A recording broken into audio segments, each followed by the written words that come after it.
Hello বন্ধুরা, আশা করি সকলে ভালো আছেন।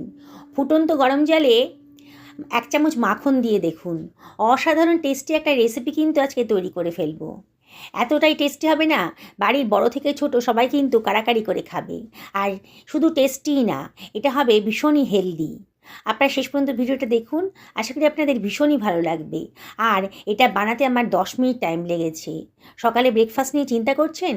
আর চিন্তা করতে হবে না, এটাই বানিয়ে দিন। আমি এখানে সামান্য একটু পরিমাণে পালং শাক নিয়ে নিয়েছি। আগে থেকে ধুয়ে ভালো করে পরিষ্কার করে নিয়েছি। আর পালং শাক পাতাগুলোকে আমি খুব ভালো করে কুচি কুচি করে কেটে নিচ্ছি।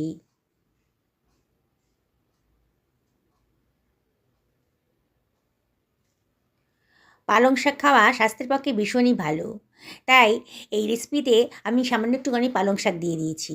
আমি এখানে একটা ক্যাপসিকাম নিয়েছি, মাঝারি সাইজের ক্যাপসিকাম। পুরো ক্যাপসিকামটা দেওয়ার দরকার নেই, আমি আজকে 4 জনের মতো ব্রেকফাস্ট বানাচ্ছি, তাই অর্ধেক ক্যাপসিকামই যথেষ্ট। ক্যাপসিকামের ভেতরের অংশটা আমি ফেলে দিলাম, আর এইটাকেও আমি কেটে নিচ্ছি। সমস্ত সবজিগুলোই আগে থেকে ভালো করে ধুয়ে পরিষ্কার করে নিয়েছিলাম। এই রেসিপিটা এতটাই টেস্টি না, বললাম তো বন্ধুরা, বাড়ির বড় থেকে ছোট সবাই কিন্তু দারুণ খুশি মনে খেয়ে নেবে।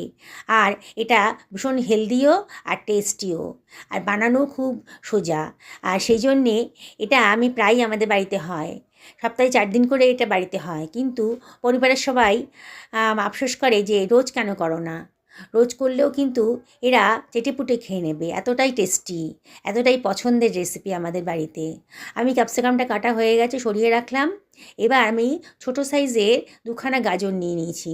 গাজরটা খুবই ছোট ছিল, তাই আমি 2খানা নিয়েছি। এবার গাজরটাকেও আমি কুচি কুচি করে কেটে নিচ্ছি। বন্ধুরা, আপনারা কীরকম পরিমাণ রান্না করবেন সেই অনুযায়ী কিন্তু ভেজিটেবলসগুলো দেবেন, তাহলেই কিন্তু টেস্টিটা হবে। 2খানা গাজরকে আমি কুচি কুচি করে কেটে নিলাম, সরিয়ে রাখছি। আমি 1খানা মাঝারি সাইজের পেঁয়াজ নিয়ে নিয়েছি, পেঁয়াজটাকেও আমি কুচি কুচি করে কেটে নিচ্ছি।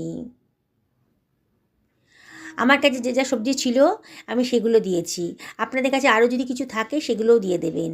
যেসব বাচ্চারা কিংবা বড়রা ভেজিটেবল খেতে একেবারেই পছন্দ করেন না, তাদেরকে যদি এই রেসিপিটা বানিয়ে দেন না, তারা কিন্তু বললাম তো কাড়াকাড়ি করে খাবে, এতটাই টেস্টি হয়েছে।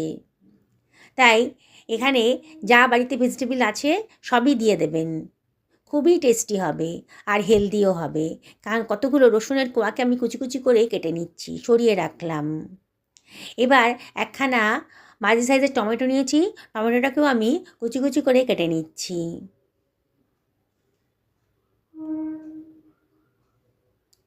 সরিয়ে রাখলাম। এবার গ্যাসের ওভেনে একটা কড়াই বসিয়ে দিয়েছি, আর দিয়ে দিচ্ছি 2 বাটি মতন জল। জলটা বেশ গরম হয়ে গেছে, যখন ফুটতে শুরু করেছে, এবার আমি দিয়ে দিচ্ছি 1 টেবিল চামচ মাখন। এই 1 ইঞ্চি পরিমাণ হবে। এবার মাখনটাকে একটু গলতে দেব, গ্যাসের ফ্লেমটা হাইতেই রেখেছি। এবারে আমি এর ভেতর দিয়ে দিচ্ছি 1 টেবিল চামচ মতন লবণ।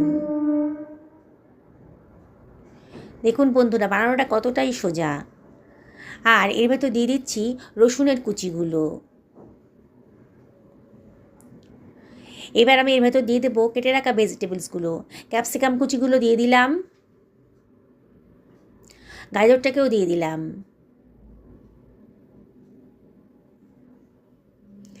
পেঁয়াজ কুচিটাও দিয়ে দিলাম,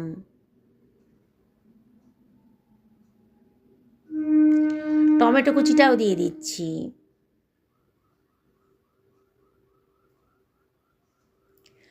আর এর ভেতরে দিয়ে দিচ্ছি কুচি করে কেটে রাখা পালং শাকটা।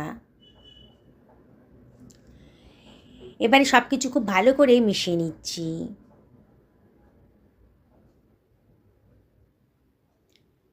বুঝতেই পারছেন কতটা হেলদি রেসিপি আজকে তৈরি হতে চলেছে। এবার কতগুলো কাঁচা লঙ্কা কুচি দিয়ে দিলাম, তবে বাচ্চাদের জন্য বানালে কাঁচা লঙ্কার পরিমাণটা কমিয়ে দেবেন কিংবা অ্যাভয়েড করবেন। এবারে আমি দিয়ে দিচ্ছি আটা ম্যাগি। এটা ফ্যামিলি প্যাক, আমি বললাম তো 4 জনের জন্য বানাচ্ছি, তাই পুরো প্যাকেটটাই আমি দিয়ে দেব।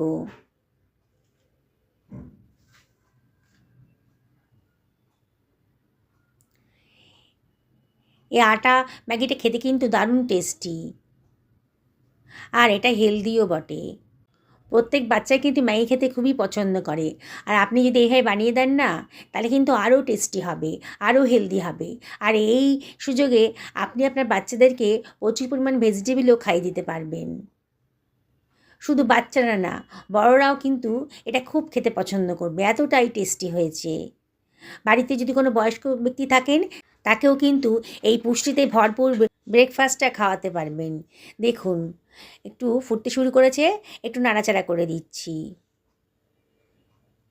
একটু চেক করে দেখতে হবে যে সেদ্ধ হয়ে গেছে কি না, এখনও একটু শক্ত আছে। এবারে এর ভেতর দিয়ে দিচ্ছি কেটে রাখা পেঁয়াজ পাতাটা, কারণ এটা ছিল আমার কাছে, দিয়ে দিলাম। 1 টেবিল চামচ ডার্ক সোয়া সস দিয়ে দিচ্ছি, খুব টেস্টি হবে। আর দিয়ে দিচ্ছি 1 টেবিল চামচ গ্রিন চিলি সস, আর 1 টেবিল চামচ টমেটো কেচাপও দিয়ে দিলাম। আমি এই পরিমাণ দিলাম, আপনারা যদি মনে করেন একটু বেশি দেবেন তাহলে দিতে পারেন। এবার দিয়ে দিচ্ছি ম্যাগি মশলাটা, দিয়ে সব কিছু আবারও আলতো হাতে মিশিয়ে নেব। গ্যাসের ফ্লেমটা কিন্তু মিডিয়ামে করে দিয়েছি, আর সব কিছু খুব ভালো করে মিশিয়ে নিচ্ছি। দেখুন, ম্যাগি তো সবারই খুব পছন্দের, আর সেই পছন্দের ম্যাগিটাকেই সবজিতে ভরপুর দারুণ সুন্দর করে বানানো হয়েছে। এতটাই টেস্টি হয়েছে না, সবাই কিন্তু চেয়ে চেয়ে খেয়ে নেবে। আমি 4 জনের জন্য ব্রেকফাস্ট বানালেও এটা কিন্তু 2 জনেই খেয়ে নেবে, এতটাই টেস্টি হয়েছে। আমি খানিকটা ধনেপাতা কুচি দিয়ে দিলাম। এবারে ছোটো চামচের 1 টেবিল চামচ গোলমরিচের গুঁড়ো দিয়ে দিলাম, খুব টেস্টি হবে, সুন্দর একটা গন্ধও বেরোবে। এবার সব কিছু ভালো করে মিশিয়ে নিয়েছি। দেখছেন তো, 10 মিনিটের মধ্যে একেবারে পুষ্টিতে ভরপুর ব্রেকফাস্ট রেসিপি তৈরি হয়ে গেল। আপনারা ইচ্ছে করলে এটা ডিনারেও খেতে পারেন, বাচ্চাদের স্কুলের টিফিনে, হাজব্যান্ডের লাঞ্চ বক্সেও দিতে পারেন। আমি তো মাঝে মাঝে এটা ডিনারেও বানিয়ে খাই। আমি একটা সার্ভিং প্লেটে এটাকে সার্ভ করে দিচ্ছি। দেখুন কতটা সুন্দর দেখতে লাগছে, পুরো সবজিতে ভরপুর আর পুষ্টিকর। এই রেসিপি কিন্তু সকলের খুব প্রিয়। বললাম তো, একবার যদি বানান না, 4 জনের জন্য বানালে ওটা 2 জনেই কিন্তু খেয়ে শেষ করে ফেলবে। আমি ওপর থেকে একটু ধনেপাতা কুচি ছড়িয়ে দিলাম, দেখতে আরও সুন্দর লাগছে। এরকম কালারফুল রেসিপি দেখলে কিন্তু বাচ্চারা খুবই পছন্দ করবে খেতে। কি, একদিন বানাতে ইচ্ছে করছে তো? তাহলে বানিয়ে ফেলুন। অয়েল তো একেবারেই নেই, সামান্য একটু মাখন দিয়ে এটা বানিয়ে ফেলেছি। দেখুন কত সুন্দর দেখতে লাগছে, এখনও খুব গরম আছে, দেখেই কিন্তু লোভ লেগে যাচ্ছে। আবারও আপনাদেরকে রিকোয়েস্ট করব, বাড়িতে একদিন এইভাবে বানিয়ে ফেলুন, নিজেও খান, পরিবারের সকলকে খাওয়ান, সকলে দারুণ পছন্দ করবে। সকলে ভালো থাকুন, সুস্থ থাকুন, এই কামনা করে ভিডিওটা শেষ করলাম। নমস্কার।